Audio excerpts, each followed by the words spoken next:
Kock tribe में विवाह प्रथा का सबसे मुख्य सिद्धांत क्लैन एक्सोगामी है। इसका अर्थ है कि एक ही क्लैन, कुरी, खेल, सेप्ट या गोत्र के भीतर विवाह पूरी तरह निषिद्ध होता है। कॉच समाज में परंपरा के अनुसार सेम क्लैन के लड़का लड़की को भाई बहन समान माना जाता है, इसलिए कॉक समुदाय में सेम क्लैन मैरिज की अनुमति नहीं है। कॉक ट्राइब के क्लैन्स को अलग अलग पूर्वजों एंसेस्टर्स से जुड़ा माना गया है, इसीलिए यदि दोनों व्यक्ति एक ही क्लैन के हों तो उन्हें सेम ब्लड लाइन का समझा जाता है। मैन्युस्क्रिप्ट्स और एथनोग्राफिक रिकॉर्ड्स इस नियम को क्लैन एक्सोगमी, लिनिएज एक्सोगमी, टोटम एक्सोगमी जैसे शब्दों से वर्णित करते हैं। प्राचीन भारतीय पांडुलिपियों में इसे बहिर्विवाह, बहिर्गोत्र विवाह, परकुल विवाह जैसे नामों से लिखा गया है। जैविक, बायोलॉजिकल और सामाजिक सोशल प्रभाव। एक्सोगामी का उद्देश्य पूरे समाज को आनुवांशिक और सामाजिक रूप से सुरक्षित रखना है। वैज्ञानिक दृष्टि से एक ही क्लैन में विवाह करना इनब्रीडिंग कहलाता है, जिससे बच्चों में जन्मजात बीमारियों, जेनेटिक डिफेक्ट्स, कमजोर इम्यूनिटी और मानसिक विकास संबंधी समस्याओं का खतरा बढ़ सकता है। इसलिए अधिकांश जनजातियां, खासकर कोच, राजवंशी, बोडो, गारो, खासी आदि क्लैन के भीतर विवाह को ताबू मैरिज मानती हैं। सामाजिक दृष्टि से भी सेम क्लैन मैरिज कॉक समुदाय में स्वीकार्य नहीं है। यदि कोई ऐसा करता है तो समाज इसे परंपरा का उल्लंघन मानता है और पारंपरिक स्तर पर निंदा, सामाजिक दंड या पंचायत की रोक जैसी प्रतिक्रियाएं मिल सकती हैं। सभी क्षेत्रों असम, नॉर्थ बंगाल, मेघालय, कूच बिहार में स्थित कोच ग्रुप्स इसी नियम का पालन करते हैं। धर्मशास्त्रों में भी इसी प्रकार का नियम गोत्र निषेध के रूप में मिलता है, जो एक्सोगमी की पुरानी भारतीय जड़ें दिखाता है। एक्सोगामी के लाभ जेनेटिक वैरायटी बढ़ना, बीमारियों से बचाव, पारिवारिक रिश्तों का विस्तार, सामाजिक गठबंधन मजबूत होना। इसी कारण इस प्रथा को सभ्यताओं ने हजारों वर्षों से अपनाया है। इसीलिए कॉक ट्राइब में विवाह की परंपरा का मूल सिद्धांत यही है। Same clan equals strictly prohibited. Marriage must be outside the clan. अगर आप चाहें तो मैं इसके साथ कॉच क्लैन्स की पूरी सूची, मैन्युस्क्रिप्ट रेफरेंसेस का सिंप्लीफाइड वर्जन, एक्सोगमी वीएस एंडोगमी का, सेम क्लैन, समान गोत्र कुल में विवाह करने के जैविक, बायोलॉजिकल और सामाजिक सोशल दोनों तरह के महत्वपूर्ण दुष्प्रभाव, साइड इफेक्ट्स होते हैं।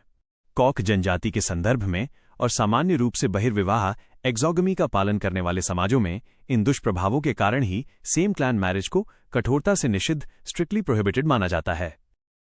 सेम क्लैन मैरिज के दुष्प्रभाव, साइड इफेक्ट्स। जैविक और आनुवांशिक दुष्प्रभाव, बायोलॉजिकल और genetic side effects. Same clan के भीतर विवाह को वैज्ञानिक भाषा में इनब्रीडिंग कहा जाता है, जिसका अर्थ है नजदीकी रक्त संबंधियों, क्लोजली रिलेटेड इंडिविजुअल्स के बीच प्रजनन। 1. आनुवांशिक दोषों का बढ़ना, इंक्रीज्ड जेनेटिक डिफेक्ट्स। हर व्यक्ति अपने जीन्स में कुछ हानिकारक अप्रभावी जीन्स, हार्मफुल रिसेसिव जीन्स रखता है। जब दो असंबंधित व्यक्ति विवाह करते हैं तो संभावना कम होती है कि दोनों के पास समान हानिकारक अप्रभावी जीन मौजूद हों। लेकिन जब सेम क्लैन या करीबी रिश्तेदार विवाह करते हैं तो समान अप्रभावी जीन्स के मिलने की संभावना बहुत अधिक बढ़ जाती है। इन जीन्स के एक साथ आने पर संतान में गंभीर जन्मजात बीमारियां, कॉन्जेनिटल डिजीजेज जैसे सिकल सेल एनीमिया, थैलेसीमिया या अन्य आनुवांशिक विकार होने का खतरा कई गुना बढ़ जाता है। 2. रोग प्रतिरोधक क्षमता का कमजोर होना, वीकेंड इम्यूनिटी। इन ब्रीडिंग से संतान में आनुवांशिक विविधता, जेनेटिक वैरायटी कम हो जाती है। जेनेटिक वैरायटी ही मजबूत रोग प्रतिरोधक क्षमता, इम्यून सिस्टम के लिए आवश्यक है। कम विविधता के कारण बच्चे सामान्य संक्रामक रोगों, इन्फेक्शियस डिजीजेज और पर्यावरणीय चुनौतियों का सामना ठीक से नहीं कर पाते हैं। 3. प्रजनन क्षमता में कमी, रिड्यूस्ड फर्टिलिटी। करीबी रिश्तों में विवाह से बार बार गर्भपात, मिसकैरेज, मृत जन्म, स्टिल बर्थ्स और शिशु मृत्यु दर, इन्फेंट मोर्टेलिटी रेट में वृद्धि हो सकती है। 4. शारीरिक मानसिक विकास में बाधा, डेवलपमेंटल इश्यूज। कुछ मामलों में इनब्रीडिंग बच्चों के शारीरिक विकास, फिजिकल डेवलपमेंट और मानसिक विकास, कॉग्निटिव डेवलपमेंट को भी नकारात्मक रूप से प्रभावित कर सकता है। 2. सामाजिक और सांस्कृतिक दुष्प्रभाव, सोशल और कल्चरल साइड इफेक्ट्स। कॉक जैसे जनजातीय समाजों में जहां क्लैन एक्सोगमी एक फंडामेंटल नियम है, इसे तोड़ने के गंभीर सामाजिक परिणाम होते हैं। 1. सामाजिक बहिष्कार और निंदा, social stigma and ऑस्ट्रेसिज्म। Same clan marriage को टबू, निषिद्ध माना जाता है क्योंकि कॉक परंपरा में सेम क्लैन के लोग भाई बहन के समान होते हैं।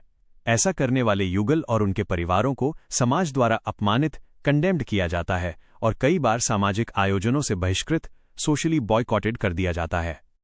2. सामुदायिक दंड, कम्युनिटी पनिशमेंट। पारंपरिक पंचायतें या ग्राम परिषदें, विलेज काउंसिल्स इस नियम के उल्लंघन पर कठोर सामाजिक दंड, सोशल पेनल्टी लगा सकती हैं, जिसमें जुर्माना, फाइन या अस्थायी अलगाव, टेम्पररी आइसोलेशन शामिल हो सकता है। ये समूह की एकता और नियमों के